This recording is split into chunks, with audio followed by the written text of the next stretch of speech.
आज की किस्त में पोर्ट्रेट de femme सिनफ़े नाज़ुक में हमारे साथ हैं एक पाकिस्तानी आर्टिस्ट जिनका नाम है वादा गुल।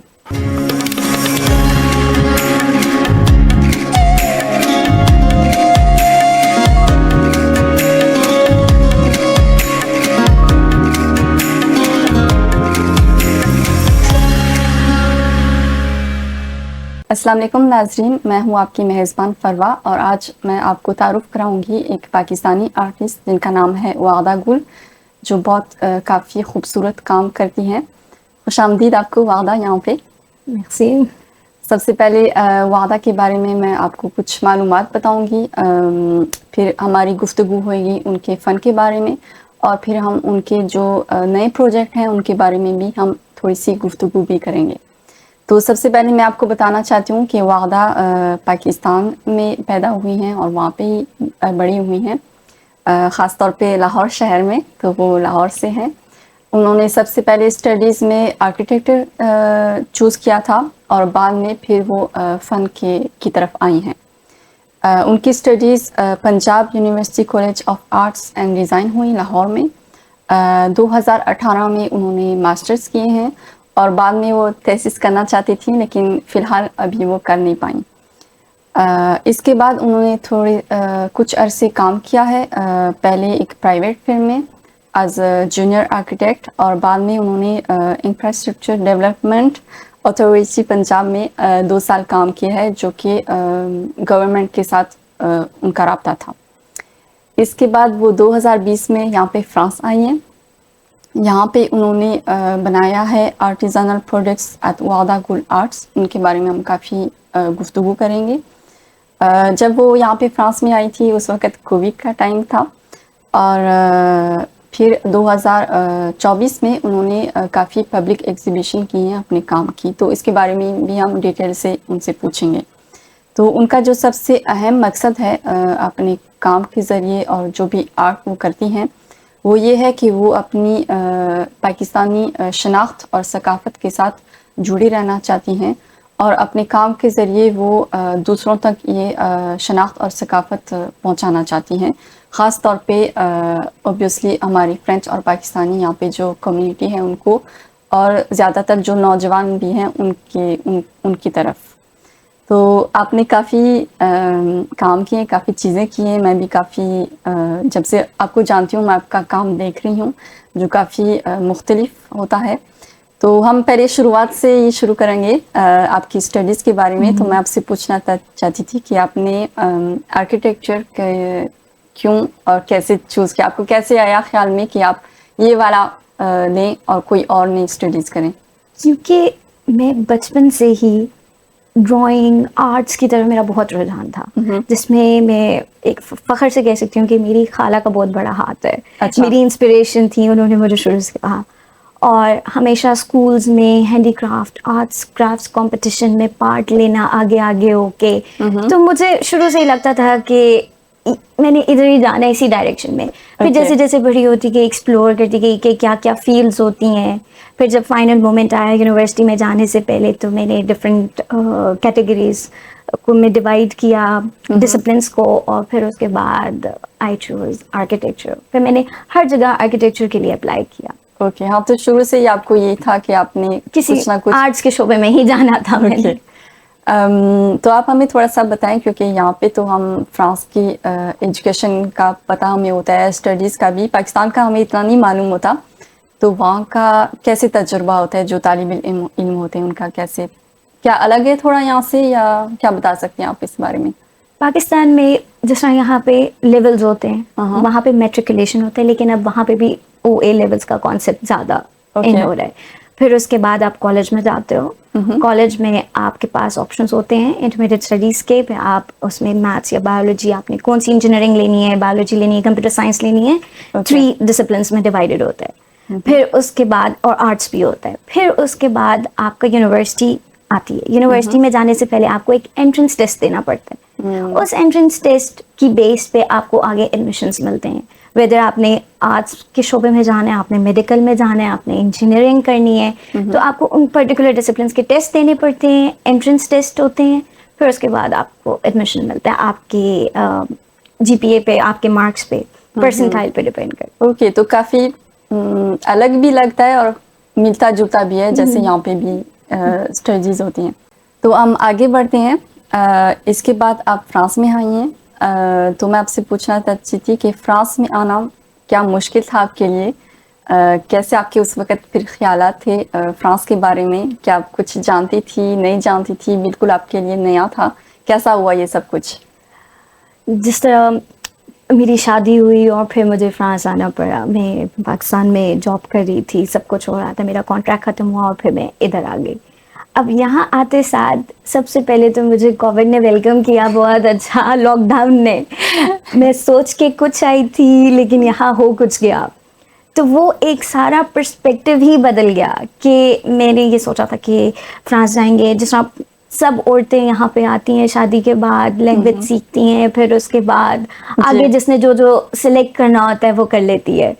अब मेरा भी कुछ ऐसा ही इरादा था कि चलो मेरे पास डिग्री है, मैं जाऊंगी, लैंग्वेज पहले हम सीखेंगे, फिर उसके बाद आहिस्ता आहिस्ता फॉर्मेशन करूंगी और हाँ जी, आहिस्ता आहिस्ता फील्ड में आ जाऊंगी। लेकिन खुद को कुछ और मंजूर था, कोविड आ गया, कोविड के बाद लॉकडाउन लग गया, सब कुछ बंद हो गया फॉर अ ईयर, 1 साल के लिए। तो वो तो ऐसा लग रहा था कि ज़िंदगी रुक गई है। जी बिल्कुल। जो आपने इमेजिन किया हुआ था, आप अपने रौनक वाले शहर से आए हो, आपके सब घर वाले उधर हैं, और फिर जब आप इधर आते हो तो एकदम, एक तो ऑलरेडी मुझे एक एलियन वर्ड लगना शुरू हो गई थी कि मैं किसी एलियन दुनिया में आ गई, ना मुझे ज़ुबान आती है, ना मैं बाहर निकल सकती हूँ, ना हम बाहर निकल सकते। ऐसा लग रहा था कि बस क़यामत का मंजर है और बस दुनिया ख़त्म होने वाली है। तो फिर उस टाइम पे बहुत ही वो डिप्रेशन मोड में चले गए थे। फिर उसके साथ साथ I was also expecting my first born. ओहो यस। तो वो तो डबल ट्रबल हो गया ना घर के अंदर, आप बाहर भी नहीं निकल सकते, आप कुछ भी नहीं कर सकते। खैर फिर आहिस्ता आहिस्ता उसी टाइम पीरियड में मैंने अपने आप को एक्सप्लोर करना शुरू किया कि चलो हार मान ली, नहीं कुछ हो सकता अभी, क्योंकि सब लोग इकट्ठे हैं, सब लोग साथ हैं। फिर मैंने अपना, मुझे पता था कि मेरी हॉबी है पेंटिंग, तो मैंने उस टाइम से पेंटिंग स्टार्ट की। यहाँ पे आने के बाद मैंने अपना वो आर्ट्स का वो सारा कुछ, मैं गई कोविड टाइम्स में मास्क वगैरह पहन के, अपने टूल्स वगैरह लेने के, चलो कुछ करना है ना, खाली घर में बैठ बैठ के तो बंदा पागल हो जाएगा। वो भी एक दियारे गैर में जहाँ पे मैं किसी को नहीं जानती, मैं सोशलाइज नहीं हो सकती, मैं कुछ नहीं कर सकती। तो दैट वाज द टाइम जब मैंने ये आर्ट्स को शुरू किया, पेंटिंग को शुरू करती तो मैं बचपन से ही थी, लेकिन पॉलिश करना उस टाइम से शुरू किया। अच्छा, तो आप यही कहना चाहते हैं कि यहाँ पे फ्रांस में आके तभी आपको लगा कि आप आर्ट में ज़्यादा यानी कि दिलचस्पी दे सकती हैं और वक्त दे सकती हैं, क्योंकि पहले आपको ज़्यादा वो आर्किटेक्चर में सब कुछ काम था, तो आपने कभी ये सोचा ही नहीं था कि फ़न में आप आ सकती हैं और इतना ये तो मैं बस बिल्कुल, ये मैं ऐसे हॉबी के तौर पे करती थी ना कि आपके पास फारिग टाइम है, चलो पेंटिंग निकालिए, अच्छा टाइम गुजर जाएगा। एक जर्नलिंग होती है, कुछ लोग डायरी लिखते हैं, कुछ लोग पेंटिंग करते हैं, तो मैं पेंटिंग करती थी। हाँ, तो बिल्कुल वो आपका फिर नज़रिया ही ना बदल गया करने का, फ़न का। तो आप थोड़ा सा बता रही थी अपनी मुश्किलात के बारे में, ज़ुबान के बारे में भी, तो आप कैसे फिर आपको मदद मिली या कैसे आपने ये सब कुछ? फिर उसके बाद कुछ घर बैठ के ऑनलाइन सीखना शुरू किया, कुछ हस्बैंड की हेल्प हुई कि वो कुछ ना कुछ साथ, क्योंकि कोविड टाइम से सब घर होते थे, वर्क फ्रॉम होम चल रहा था। फिर थोड़ा सा कम होना शुरू हुआ, लॉकडाउन ख़त्म होना शुरू हुआ। फिर उसके बाद मैंने स्कूल ज्वाइन किया लैंग्वेज के लिए। उसके बाद मेरा बीच में ख़त्म करना पड़ा क्योंकि बेबी आ गया, तो वो सब कुछ अपसाइड डाउन हो गया कि वो जो शुरू किया था वो भी पर्सपेक्टिव बदलना पड़ा, क्योंकि सारा टाइम फिर आपको अपने बेबी, अपनी फैमिली पे देना पड़ता है। फिर ये एक और ज़िंदगी स्टार्ट हो गई कि बिल्कुल डिफरेंट। पाकिस्तान में तो ये होता था सारा काम आपके मामा पापा आपके पास होते हैं, सब कुछ हो जाता है। यहाँ पे आप खुद होते हो, आप होते हो अपने सब कुछ। और पाकिस्तानी बच्चे तो वैसे ही थोड़े से बिगड़े हुए ज़्यादा होते हैं यहाँ की निस्बत, अपने काम खुद नहीं करने, और उनको सब कुछ गोल्डन स्पून होती है उनके पास, उनको टेबल पे खाना आ जाता है, गाड़ी बाहर खड़ी होती है, वहाँ से बैठो, स्कूल चले जाओ, कॉलेज चले जाओ। लेकिन यहाँ की स्ट्रगल्स डिफरेंट है, आपको स्क्रैच से खुद काम करना है, जो कि मैंने यहाँ पे आके सीखा मैं नहीं थी ऐसी, बिल्कुल भी नहीं थी। किसी ना किसी की हेल्प चाहिए होती है सबको। यहाँ पे आके पता चला नहीं, सब कुछ खुद करना है। वो एक बेबी भी संभालना, घर भी, खाना भी, घर देखना, सब कुछ। हाँ जी, सब तो जिम्मेदारियां फिर ये आई आपके होप ऊपर आ यहाँ जाती पे हैं। सारी पाकिस्तान से जो आई हुई खवातीन है वो इस बात से रिलेट कर सकती हैं कि किस हद तक आपको स्ट्रगल करनी पड़ती है यहाँ पे आके। क्योंकि यहाँ के लोगों को तो आदत है, आप लोग यहाँ पे पैदा हुए, जी आप लोगों बिल्कुल, को आदत है, वो आपने अलग बात है। आपने जो पब्लिक ट्रांसपोर्ट्स में जाना मुझे बहुत बुरा लगता होता था। पहले तो मैं थक जाती थी कि उफ, इतना लंबा सफर, इतना लंबा हाँ, सफर। तो आपको सबसे ज्यादा फिर मुश्किल क्या लगता था जब आप आई हैं मुझे इन सब चीजों में? कम्युनिकेशन गैप लोगों के लगता था साथ लोगों के साथ। कभी कभी मैं कम्युनिकेट करना चाहती थी लेकिन कर नहीं पाती थी। एक कम्युनिकेशन, और दूसरा ट्रैवल करना। अकेले ट्रैवल करना मुझे अभी भी किसी न किसी की जरूरत होती है कि एक जगह से दूसरी जगह जाने के लिए। खैर अल्हम्दुलिल्लाह अब कैसा है? अब 4 बेहतर सालों है? में, 4-5 सालों में काफी बेहतर है। अब मैं इंडिपेंडेंट इतनी हो गई हूँ कि मैं खुद जा सकती हूँ, जी। शॉपिंग कर लेती हूँ, खुद बाहर निकल जाती हूँ, डॉक्टर पे चली जाती हूँ। तो ये काफी अचीवमेंट है, काफी ज्यादा माइलस्टोन्स मैंने अभी वाह, तक अल्हम्दुलिल्लाह हाँ, कवर nice। कर लिए हैं। जी बिल्कुल। बिल्कुल परफेक्ट तो नहीं हुई लेकिन कर लिए हैं। जैसे आप कह रही थी, मुझे भी लगता है कि काफ़ी ख़वातीन जो यहाँ पे ऐसे आती हैं आपकी तरह, तो इन बातों में उनको भी कहीं ना कहीं अपना भी तजर्बा नज़र आएगा बिल्कुल ज़रूर। बिल्कुल। तो आपसे मैं ये पूछना चाहती थी कि आप जब फिर आई हैं, आप थोड़ा सा अकेली हो गई थी, आपके हस्बैंड थे, ये वो सब कुछ, लेकिन आप जहाँ रहती हैं वो है विदिया लुबैल, तो वहाँ पे काफ़ी बड़ी तादाद में पाकिस्तानी कम्युनिटी है। तो उनके साथ फिर आपका कैसा राब्ता हुआ पहले पहले शुरू में, और आपने फिर कैसे ये फैसला लिया 2024 में कि आप पब्लिक एग्जीबिशन करें? और सबसे पहले तो आपने अपनी पाकिस्तानी कम्युनिटी में किया, तो वो कैसा ये सब कुछ सिलसिला शुरू हुआ इसके आपके लिए? पीछे मैं जो सच बात बताऊं, मेरे हस्बैंड का बहुत बड़ा हाथ है, बहुत ज्यादा सपोर्ट है। लाइक वो शुरू से ही कहते थे कि करो करो, एक्सपोजर होना चाहिए। लेकिन उनकी वजह से मैंने पहला स्टेप लिया कि मैं गई।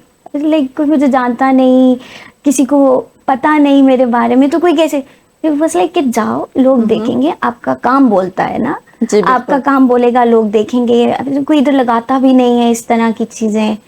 देन मेरे दिमाग में आया, चलो इस तरह कम्युनिटी बिल्डिंग भी होगी, मेरा थोड़ा सा सोशल इंटरेक्शन होगा।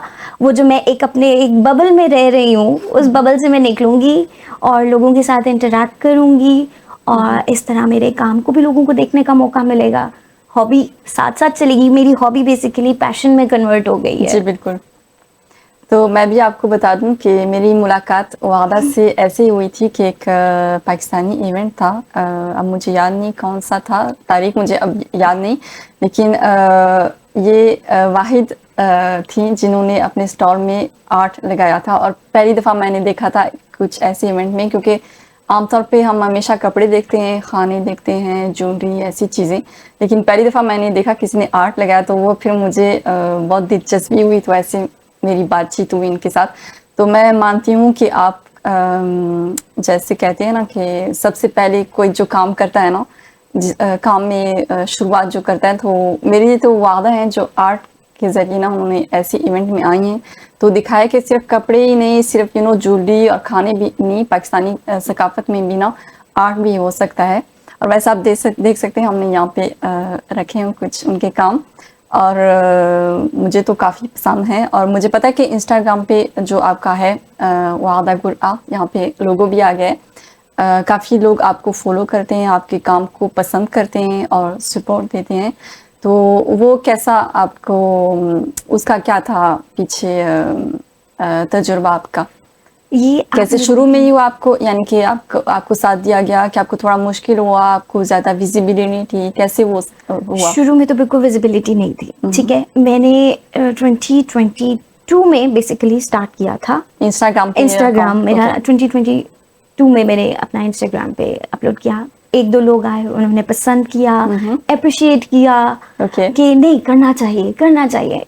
लाइक ठीक है, 2-3 मेरी पेंटिंग सेल भी हुई, लोगों ने बहुत अप्रिशिएट किया। उसके बाद आहिस्ता आहिस्ता ख़त्म हो गया। लाइक मैंने टर्मिनेट कर दिया एक किस्म का। फिर मैंने इसको रीस्टार्ट किया जब मैंने एग्जीबिशन लगाई, स्टॉल पाकिस्तानी फेस्टिवल पे, ईद का फेस्टिवल था और वो मेरा पहला एक्सपीरियंस था।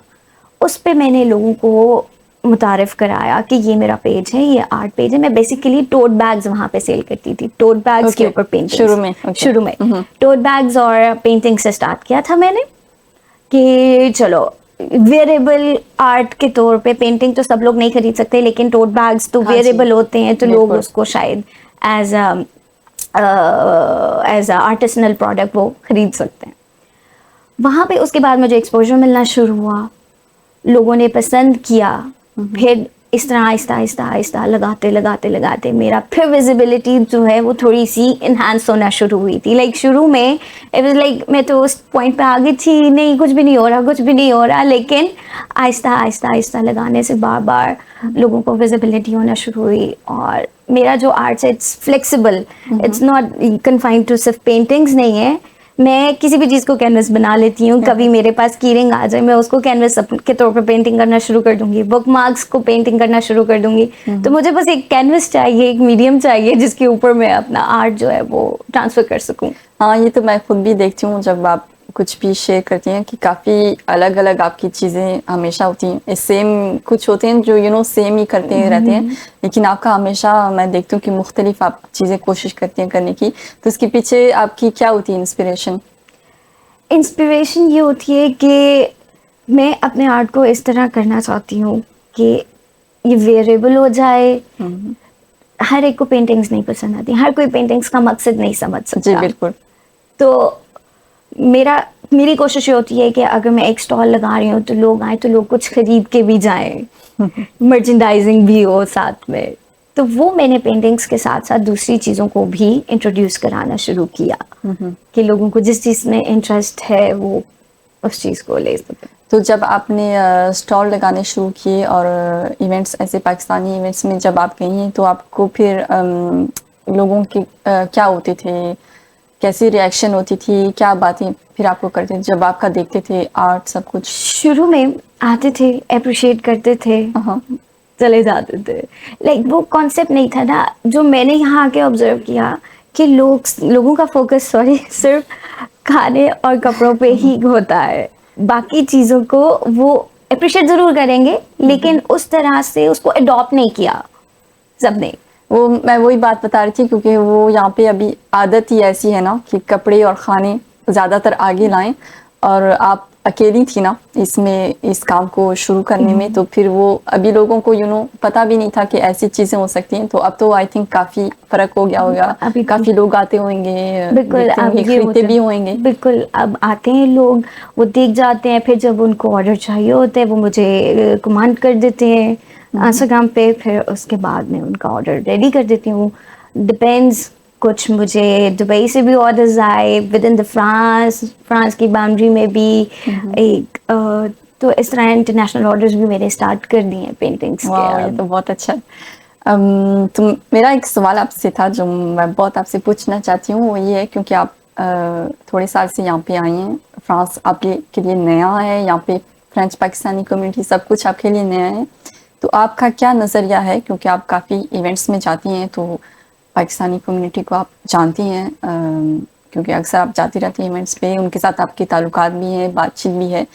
तो आपका क्या नज़रिया है फ्रेंच पाकिस्तानी कम्युनिटी यहाँ की, आप उनके बारे में क्या सोचते हैं, क्या अच्छा है क्या नहीं अच्छा है जो हम ठीक भी कर सकते हैं, इसके बारे में आप बताएं हमें। अल्हम्दुलिल्लाह, मुझे अभी तक जितने लोगों से मेरा इंटरेक्शन हुआ है they are all very very very supportive. सब ने मुझे सपोर्ट किया कि नहीं आओ करो ये, लाइक शेयर करना मेरी प्रोफाइल को आगे जिन जिन से भी, और उस सपोर्ट में सबसे बड़ा हाथ एक आपका भी है और भी आरजू और भी बहुत सारे लोग हैं जिन्होंने मुझे दिल से सपोर्ट किया, जिनकी सपोर्ट की वजह से मुझे थोड़ा सा एक्सपोजर मिला। शायद उसके बगैर मैं इधर ना बैठी होती, किसी को पता भी नहीं होता कि आई एग्जिस्ट। तो सपोर्टिव है, they are all very supportive. मैं ये मानती हूँ कि कोई भी अगर आपका काम देखे ना तो उसको आपको वो सपोर्ट ही करेगा, क्योंकि आपका काम बहुत खूबसूरत है, आपके काम में बहुत बारीकी है। और ये भी मैंने काफ़ी दफ़ा नोटिस किया था, जो मुझे बहुत पसंद है आपके काम में, जब आप इंस्टा पे कोई रील लगाती हैं वीडियोस अपनी पेंटिंग का जब आप कर रही होती हैं, तो हमेशा अपना पीछे उसकी कहानी भी हम तक पहुंचाती हैं। तो ये भी मुझे लगता है कि काफ़ी यूनिक है, क्योंकि हर किसी फ़नकार में मैंने ये हमेशा नहीं देखी ये सलाहियत। तो ये भी आपको कैसे ये सोच आई कि आप साथ साथ कहानी भी बताएं? क्योंकि कहानी जब भी मैं कोई पेंटिंग करने लगती हूँ उसके पीछे एक मकसद होता है कि फॉर एग्जांपल अगर यहाँ पे मेरी एक पेंटिंग पड़ी हुई है, इसके अंदर I am trying to represent थड़ा कल्चर, लेकिन कोई इसको देख के नहीं, किसी को नहीं पता चलेगा कि ये क्या है। जी बिल्कुल। तो लोगों को सेल्फ एक्सप्लेनेटरी, कुछ तस्वीरें होती हैं वो सेल्फ एक्सप्लेनेटरी होती हैं, लेकिन कुछ तस्वीरें होती हैं जिनको एक्सप्लेन करना पड़ता है, और एक आम आदमी को उस पेंटिंग की लैंग्वेज समझाने के लिए मुझे पीछे स्टोरी टेलिंग बतानी पड़ती है कि पाकिस्तान का थड़ा कल्चर है, ये पहले ऐसे होता था, और अंदरून लाहौर का ये एक स्पेशल कल्चर होता था जो कि आहिस्ता आहिस्ता डिप्लीट होता जा रहा है। तो मुझे लगता है कि अगर मैं उसको अपनी पेंटिंग्स में प्रिजर्व कर लूँगी उस कल्चर को, तो हो सकता है कि ना कि यहाँ की जनरेशन बल्कि पाकिस्तान की जनरेशन को भी वो इन द कमिंग ईयर्स कोई फ़ायदा दे। तो बेसिकली लोगों तक वो कल्चरल ट्रेडिशनल कॉन्सेप्ट बताने के लिए कि ये ऐसे एग्जिस्ट होता था। पहले मैं नहीं लगाती थी, लेकिन अब मैं अपनी पेंटिंग्स जब एग्जीबिशन में लगाती हूँ, एक्सपोज जो भी होते हैं उसमें लगाती हूँ, तो मैंने साथ उनकी स्टोरी रिटन फॉर्म में लिखी होती है कि अगर कोई ख़रीदना चाह रहे तो उसको पीछे का मकसद पता हो कि ये पेंटिंग क्या है। जी, अक्सर मैंने देखा आप नाम लिखती हैं, क्या पीछे उसका होता है, और अगर आपसे पूछे तो आप समझाती हैं। बिल्कुल। तो हम एक अभी आप जो हमारे पास ये पेंटिंग्स हैं इनके बारे में कुछ हमें बता सकती हैं नाज़रीन को, किस बारे में क्या है, थोड़ा सा बेसिकली समझा सकते आई एम हैं? ट्राइंग टू रिप्रेजेंट अंदरून का कल्चर, अंदरून लाहौर का, since I am from Lahore, तो मैंने जी। अपना टाइम उधर गुजारा। तो वहाँ की जो सोशल गैदरिंग्स हैं, जो सोशली कितने they are happy, they are jolly, वो एक प्लेटफॉर्म होता है। वो ऐसे ही तो नहीं कहते ना जिंदा दिलाने लाहौर, तो जिंदा दिलाने लाहौर जी, क्यों बिल्कुल। कहलाता है, वो इन वजहों की वजह से जिंदा दिलाने लाहौर के नाम से मशहूर है कि वहाँ पे आपको लाइवली एक लाइफ मिलती है। हर छोटे छोटे जगहों पे आपको, फॉर एग्जांपल आप, ये मैंने एक बनाई थी हलवाई की दुकान का कॉन्सेप्ट। लोगों को नहीं पता होगा, हलवाई पता भी होगा, लेकिन वो पर्टिकुलरली वो हलवाई वो जिसके पास समोसे, लड्डू, नमक पारे हाँ, और यहाँ पे नजर मिठाइयाँ आ रहे मिलती हैं। ये बेसिकली एक अंदरून लाहौर की एक खुली मिठाई की शॉप है जिसकी मैंने पेंटिंग इसमें बनाई है और लोगों को बताने की कोशिश की है कि जो आप बड़े बड़े यहाँ पे मिठाई की दुकानों से जो मिठाई लेते हैं वो बेसिकली यहाँ से स्टार्ट हुई थी। इस तरह के कॉन्सेप्ट थे, लोग उधर गैदर होते हैं। ये सिर्फ दुकान नहीं है, लोग यहाँ पे जाते हैं। बेसिकली कल्चर क्या है कि लोग दुकानों पे जाते हैं, वहाँ पे लोग डिस्कशंस करते हैं, यहाँ क्या हो रहा है, यहाँ क्या हो रहा है, आज क्या हुआ, पॉलिटिक्स, दे डिस्कस। जैसे यहाँ पे फ्रांस में काफे होती है, वहाँ पे लोग जाते हैं, वहाँ पे बातचीत होती है। बिल्कुल, तो ऐसी जगह है। तो पाकिस्तान में हमारे कल्चर में इस तरह होता है। फिर एक थड़ा कल्चर होता है। थड़ा कल्चर में ये होता था कि अंदरून लाहौर में आपके ना घरों के बाहर एक थड़े बने होते थे, एक रेस्ड प्लेटफॉर्म्स होते थे। तो अच्छा। वहाँ पे ना सारे शाम को लड़के और मर्द हजरात इकट्ठे होते थे, गेम्स खेलना। सुबह कोई बुजुर्ग बैठे हुए उधर बैठ के अखबार पढ़ रहे होंगे और शाम को वो सारे डिस्कस करेंगे। कभी पॉलिटिकल डिस्कशन हो रही होगी, कभी स्पोर्ट्स की डिस्कशन हो रही होगी, जो कुछ आपकी लाइफ में, कभी गेम्स खेल रहे होंगे। तो इट्स अ वेरी लाइवली। जिस तरह यहाँ पे स्क्वायर्स होते हैं, जी बिल्कुल, ये पाकिस्तानी स्क्वायर्स हैं जो कि आपको अंदरून शहर की गलियों में मिलेंगे। तो आप देख सकते हैं काफ़ी खूबसूरत है, और ये तो देख के मुंह में पानी आ जाता है फ़ौरन। और मुझे यकीन है कि जो सब लाहौर वाले हैं वो बहुत खुश हो रहे होंगे क्योंकि आप लाहौर को काफ़ी अच्छी तरीके से ना रिप्रेजेंट कर रही हैं। तो हमने काफ़ी सपोर्ट के बारे में बात की है कि आपको काफ़ी सपोर्ट मिलता है।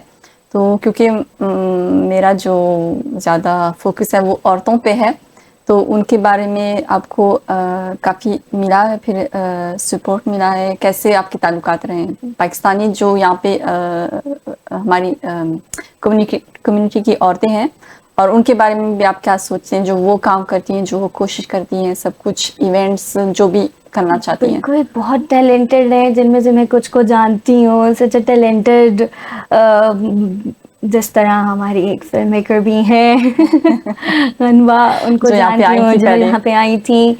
शी इज़ वेरी टैलेंटेड माशाल्लाह। और उसके अलावा जो मेरे सर्कल में अल्हम्दुलिल्लाह सारे टैलेंट से भरा हुआ मेरा सर्कल है।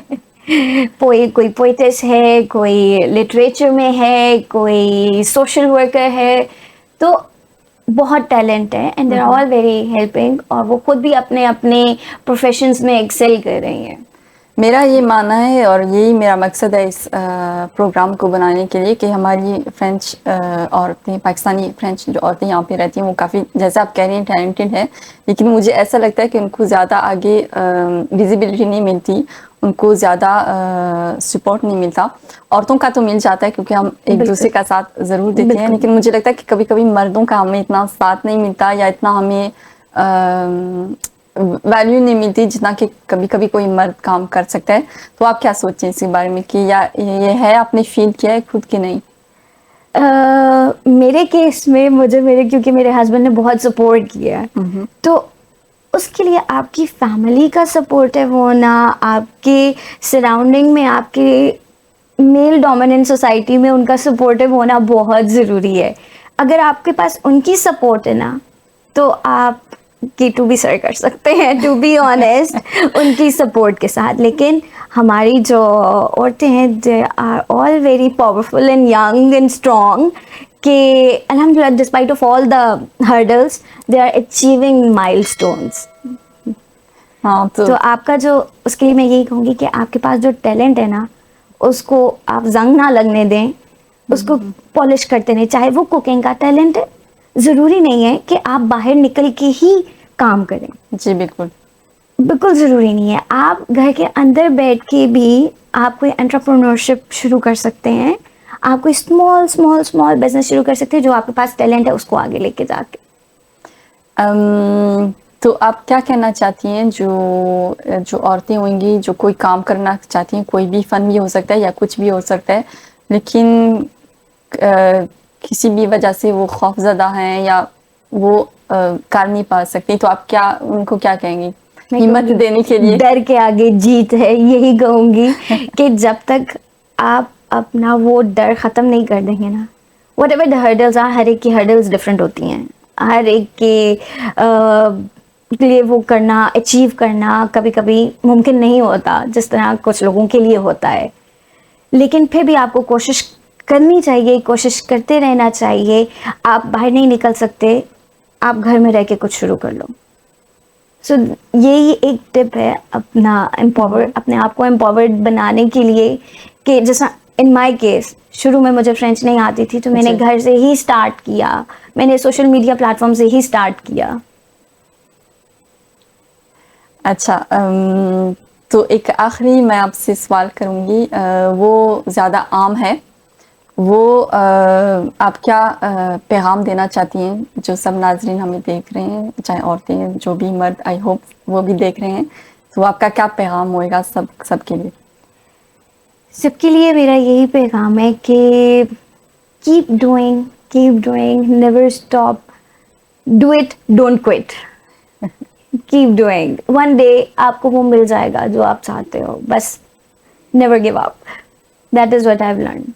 अक्सर पॉइंट्स पे मैं आती हूँ कि I am about to give up, मैं नहीं आगे कंटिन्यू कर रही, लेकिन देन एक अंदर से आवाज़ आती है और कुछ बाहर से भी आवाज़ें आती हैं कि keep going, you can do it. हाँ, दोनों आवाज़ें मिल के फिर मुझे, और फिर उसके बाद सब मुझे मेरे सराउंडिंग से, लोगों से मुझे बकअप करते हैं, मुझे आके अप्रिशिएट करते हैं, तो that is what keeps me going. तो ये काफ़ी पावरफुल है आपकी बातें। तो थोड़ा सा आप हमें बताएंगे आपके न्यू प्रोजेक्ट्स या कुछ जो आप अभी नया स्टार्ट आपने कुछ किया भी है, थोड़ा सा उसके बारे में? बिल्कुल, अभी रिसेंटली मैं हैंडमेड ज्वेलरी पे काम कर रही हूँ, कि मैं खुद से ज्वेलरी बना रही हूँ, जो मैंने ये पहने हुए, I made it myself. तो अभी इन द रिसेंट ईयर, इंशाल्लाह next year, I be introducing my own handmade jewellery. Wow, very nice. तो आपको बहुत बहुत शुक्रिया आने का, काफ़ी दिलचस्प गुफ्तगू हुई है, मुझे उम्मीद है कि आपको भी पसंद आया है। और जो वादा को नहीं जानते, आप फ़ौरन जाएं, इनको फॉलो करें इंस्टा पे, क्योंकि इनका काम बहुत अच्छा है और आगे भी बहुत बहुत अच्छा ये काम करेंगी। आपसे मैं इजाज़त देती हूँ और फिर मिलेंगे।